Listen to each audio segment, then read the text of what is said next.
Because children everywhere are suffering, and because 40,000 people die each day from hunger. I'm here because those people are mostly children.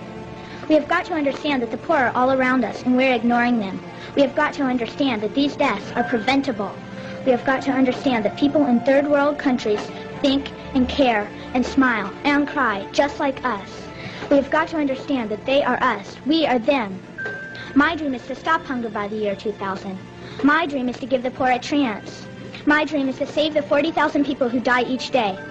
My dream can and will come true if we all look into the future and see the light that shines there. It was Sunday afternoon in Charlotte, about noon actually, and I received a phone call, and my son-in-law, Kelly, was on the phone, and he asked if Craig was there. And something about the way he asked made me realize, I felt right away that something was wrong. And then I asked, why, Kelly?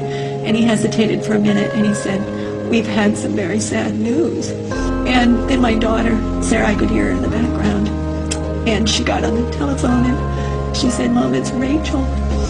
And I think the first words out of my mouth then were, is she dead?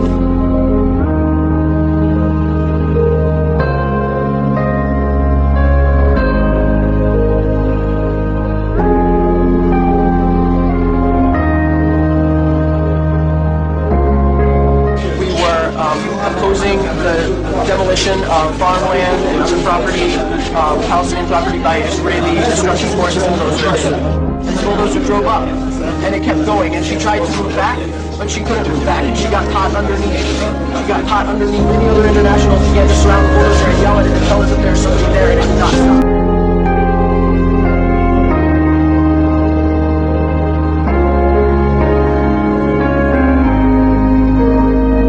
Rachel was killed. She was protecting a doctor's home, and that's important to realize. And the 3 children and his wife, she knew that family, and that doctor felt that Rachel was like a daughter to him. He bought that house. It was in the middle of a neighborhood. There were other rows of houses between his house and the border.